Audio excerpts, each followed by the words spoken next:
That may be the greatest catch I've ever seen in my life. Okay, my dudes. I know we are going to get a lot of hate for this. I completely understand that, and I welcome it, to be honest, because I said this in the video yesterday, and this is kind of a stance that I want to have through the entire season. I mean, I am not arrogant enough to assume that the 10,000 people that are going to watch this video, that I'm the smartest person in the room. Of course, just understanding numbers, there are going to be many of y'all watching this video right now that are significantly smarter than I am with fantasy football. So please do not hold back from sharing your opinion, especially if you think that I said something stupid. Now, of course, I'm acknowledging that I'm an idiot, but don't go down there and just confirm that by saying, Mason, you're stupid. You have no idea what you're talking about, because I'm telling you that right now. But instead, I think that your opinion is very valuable. So I want to hear exactly why you think I'm stupid and what you think that I'm maybe missing out on with this video. But yeah, in this video, we're going to go through, we're going to talk about these running backs that, I mean, I think you have to say that they're going down in value. I think that there are mainly running backs on this list. We're going to throw in a few wide receivers here, possibly even a tight end. But there are guys that we have to understand that the roles in their offenses may not necessarily project to be exactly what we thought they were going to. And now, of course, we're going to dive deep because the preseason, we're not using the preseason to tell us, oh, what do we think about Patrick Mahomes? What do we think about Saquon Barkley? Of course, we already know exactly what those players are. We don't need to see them. We're going to be diving deep because you want to use the preseason for the players that are at the very back end of your roster, trying to figure out how to optimize those last few roster spots. So it's extremely important, but we have to make sure we're focusing on usage as well as just the last few guys on our teams. But let's go through, let's talk about these players, and of course, drop a like, subscribe to the channel, and let's start it off with a player that, I mean, I do not like whatsoever. At least I did not like compared to where he was being drafted previously. But let's go with a Ja'Marr Chase. Okay, so with the Ja'Marr Chase, we have had a ton of questions about him. And I'll say a lot of people are hitting us up, mainly because, I mean, I was lower than consensus on Ja'Marr Chase pretty much all offseason. Now, I've been screaming for months now that T. Higgins is the receiver that you actually want in Cincinnati. And I'm including Ja'Marr Chase at the very beginning here, because I know a lot of people personally are moving Ja'Marr Chase down their fantasy football rankings, and I think they should not be doing so. Because here with the Ja'Marr Chase, I think we need to understand the reason why you didn't necessarily want to be taking him in the 4th round of your fantasy draft to begin with, and it's because this is a receiver that's playing alongside an alpha in a T. Higgins. This is a receiver that hasn't played football since 2019, and we have a very limited sample, so a lot of people want to say he's a generational type prospect, but at the same time, I mean, we don't have the entire college career to look at. So there are a lot of things pointing to the fact that I think a lot of people are just assuming that he's going to have a Justin Jefferson type season from last year. And that doesn't necessarily make me want to go up and pay that price, because we know that if everybody's assuming that some player is going to have an outlier type season, usually that's someone you want to be avoiding in fantasy football. Now here with the Ja'Marr Chase this past week, he looked pretty bad on the field. I mean, he goes out, doesn't get a single catch, doesn't get a single yard, but he has a couple of drops. And now I'll say, my God, okay, just to be completely honest with y'all, if y'all see my eyes going everywhere, I'm watching the 49ers game as we speak.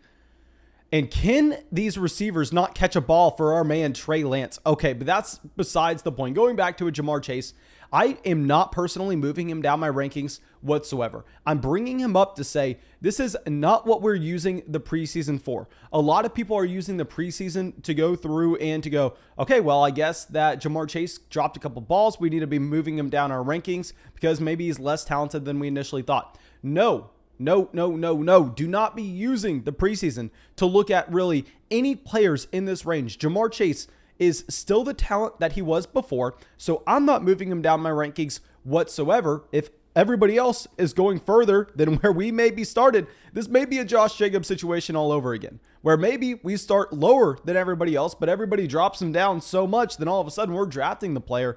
So yeah, we're going to keep Ja'Marr Chase in our rankings where he stood. I mean, I've only drafted him in 7.2% of my fantasy leagues so far, so I don't have him in a lot of spots.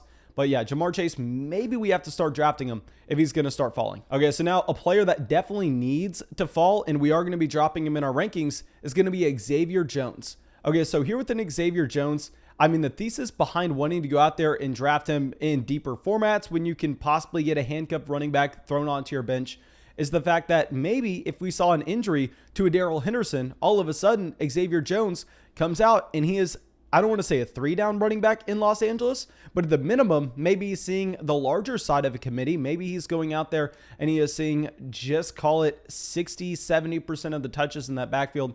But the problem is he literally split this backfield like 50-50 with Jake Funk this past week. And obviously, this is the perfect example of what we should be looking for. And that this was a game that, I mean, Darrell Henderson did not play. So we had the opportunity to see exactly what this running back split would look like with the first team offense. That split was 50-50 between Xavier Jones and Jake Funk.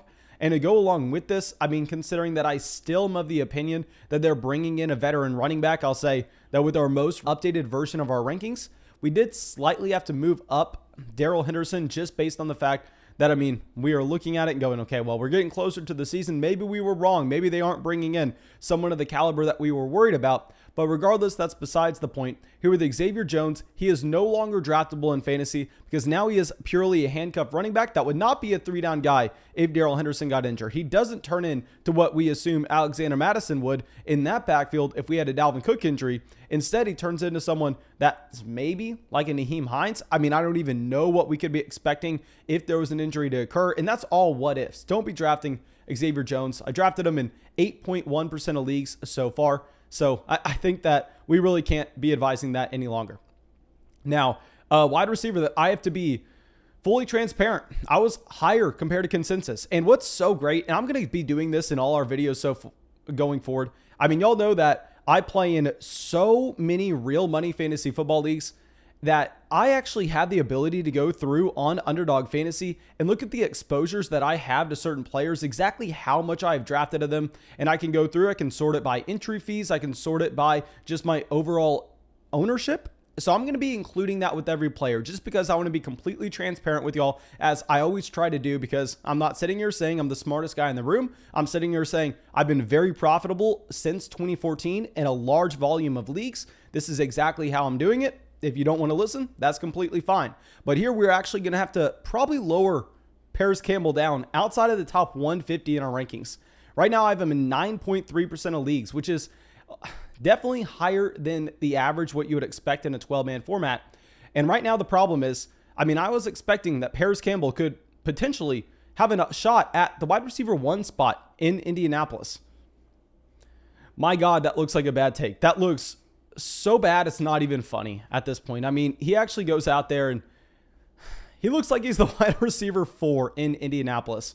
So with the Parris Campbell, it's been a very limited sample so far in his NFL career. Came out of Ohio State, slightly intriguing as a prospect just because he got so much usage there. But Urban Meyer, we know that he uses his receivers in very specific roles. Really hard to evaluate the actual talent of a receiver. Parris Campbell's dealt with injuries so far through his NFL career, presumably completely healthy right now. And he's the wide receiver 4 on an offense that we can't get too excited about. So yeah, Parris Campbell, really can't be drafting him that often. And real quick, before we continue to talk about these players, if y'all want access to my 2021 rankings, y'all want access to my 2021 draft guide, my 2021 Dynasty Rookie Draft Guide, hundreds of pages of information. Literally, we have the best partnership ever imaginable with Underdog Fantasy. Y'all can see this beautiful sign behind us here. And I'm sure that y'all have seen us live streaming every single night where I've been going through, and even during the day, but especially during those live streams, I'm getting in multiple real money fantasy drafts on Underdog Fantasy every single day. Now, if you have not joined Underdog Fantasy so far, if you deposit $10 with promo code FLOCK, you get my rankings, my tiers, our draft guides, and $25 added to your account. So make sure you take advantage of that because that partnership helps out this channel a ton. And to go along with this, it's literally perfect for y'all. I could be selling these draft guides. They're hundreds of pages for $80. All it takes is for you to be willing to play $10 worth of fantasy football drafts. But yeah, let's go over to our next group of running backs. And this is actually going to be the Houston backfield. So after week 1 in the preseason, I mean, maybe they looked a little intriguing where you actually had a clear 50-50 split between David Johnson and Philip Lindsay. It looked like Philip Lindsay was going to be the first and second down running back and David Johnson was going to be the satellite back. Well, now Mark Ingram gets in the mix and now it's a 3-headed committee in the league's worst offense. So this should kind of go without saying. I'm not going to spend much time on this whatsoever, but if I go through and look at my exposures, I actually have 3.6% of David Johnson across all my leagues. I have Philip Lindsay in 7.2%, and Mark Ingram in 0%. Never even considered drafting Mark Ingram, like nobody's considering drafting Mark Ingram. So yeah, we've been underweight on the Houston running backs, and I still want to call them do not draft players. I simply don't think you can. And now our next loser literally didn't even play in the preseason. So I know a lot of people are probably confused by this take, but let's talk about Rob Gronkowski here. And Gronk obviously is not a loser based on anything that he's did in his own right. I mean, this is someone that literally hasn't even seen the field. The problem is we had no idea what to expect with an OJ Howard coming back from a torn Achilles. We know how detrimental that torn Achilles injury is for really any player in the NFL because it just takes away all athleticism, all explosion that you could really expect. But here with an OJ Howard, guys, I mean, he is uber talented. I know that we have not seen OJ Howard succeed in the NFL so far. He was drafted in the 2017 class out of Alabama in the first round. And I mean, he wasn't a Kyle Pitts type level prospect, but he was a fantastic prospect, checking every single box. And he was actually good when he got the opportunity in Tampa early on in his career, but we know that those tight ends take a while to develop. And now with an OJ Howard looking like he's going to be healthy, I'm not assuming that he's going to be the tight end one in Tampa, but I'm honestly a little worried that we're going to see something happen that's very similar to what we actually had with OJ Howard a few years back, where everybody wanted to go through and load up OJ Howard in fantasy drafts. And Cameron Brate just kept on getting just enough usage to make OJ Howard really not usable, and still couldn't really use Cameron Brate. It was like the worst of both worlds.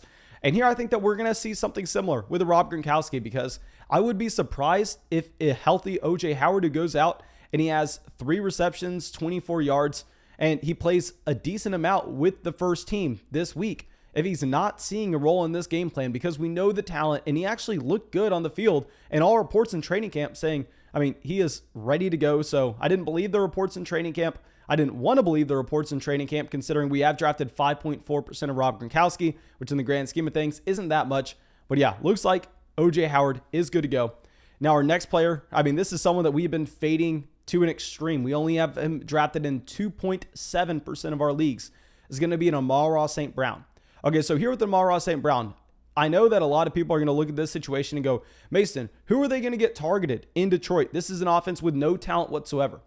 And my argument here is, while yes, this is an offense with no talent whatsoever, who are you to just naturally assume that Amon-Ra St. Brown is a talented receiver? I think that a lot of people are kind of living up on the hype that he had coming out of high school. If y'all don't know who this is, he was actually Equanimeous St. Brown's younger brother. Y'all don't know who Equanimeous St. Brown was. He was a receiver that came out in that 2017 class. Maybe it was 2018. If it was 2018, I apologize. But anyway, he was a receiver coming out of Notre Dame that was supposed to go in the first, second round, fell to day 3 because of off the field concerns, didn't want to play special teams, yada, yada, yada. But this was like a football family. I don't want to say they were like the LeVar Ball in situation of the NFL, but I mean, a few years ago, a lot of people thought the Browns were going to come in. They were going to be dominant in the NFL.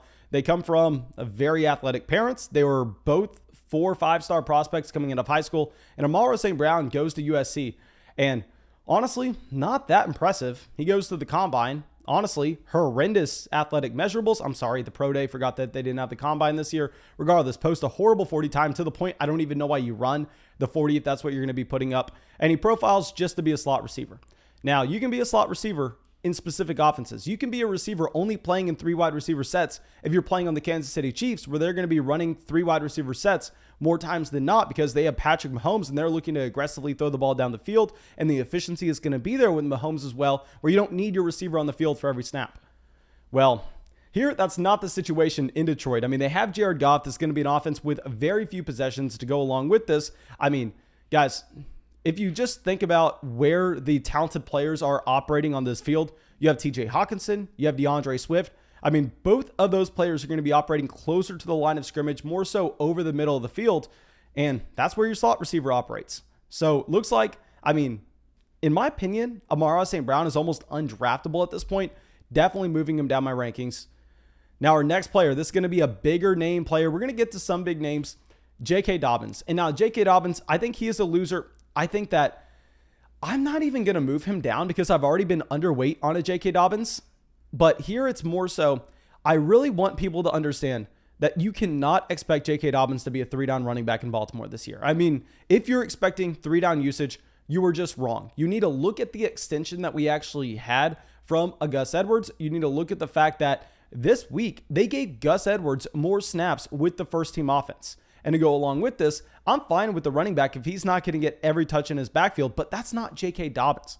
I'm fine with literally the running back in that same exact tier who we have ranked one spot higher, a DeAndre Swift. A DeAndre Swift's a perfect example of this. And that a DeAndre Swift, while he's not going to get every touch in his backfield, he's going to get targets. And targets are so valuable, and that we know that the efficiency with them is going to be significantly higher. And also, you get a point every time you catch the ball. So it's going to be a dramatically different situation than what we actually have here in Baltimore, where it could be close to a 60-40 split between J.K. Dobbins and a Gus Edwards. So I personally probably prefer getting a Gus Edwards in the 12th round compared to having to go up and spend a 3rd round pick on a J.K. Dobbins. I know we have a lot of Dobbins fans out here, but the problem is he's just not a 3-down running back in this Baltimore offense. They don't want him to be a 3-down running back. Look at the contract extension they give to Gus Edwards. Now, another loser, and I know a lot of people are going to come out and say, Mason, how is he a loser? He had a good stat line. Michael Carter. So Michael Carter, yes, good stat line, 10 carries, 52 yards, and he has a target out of the backfield as well.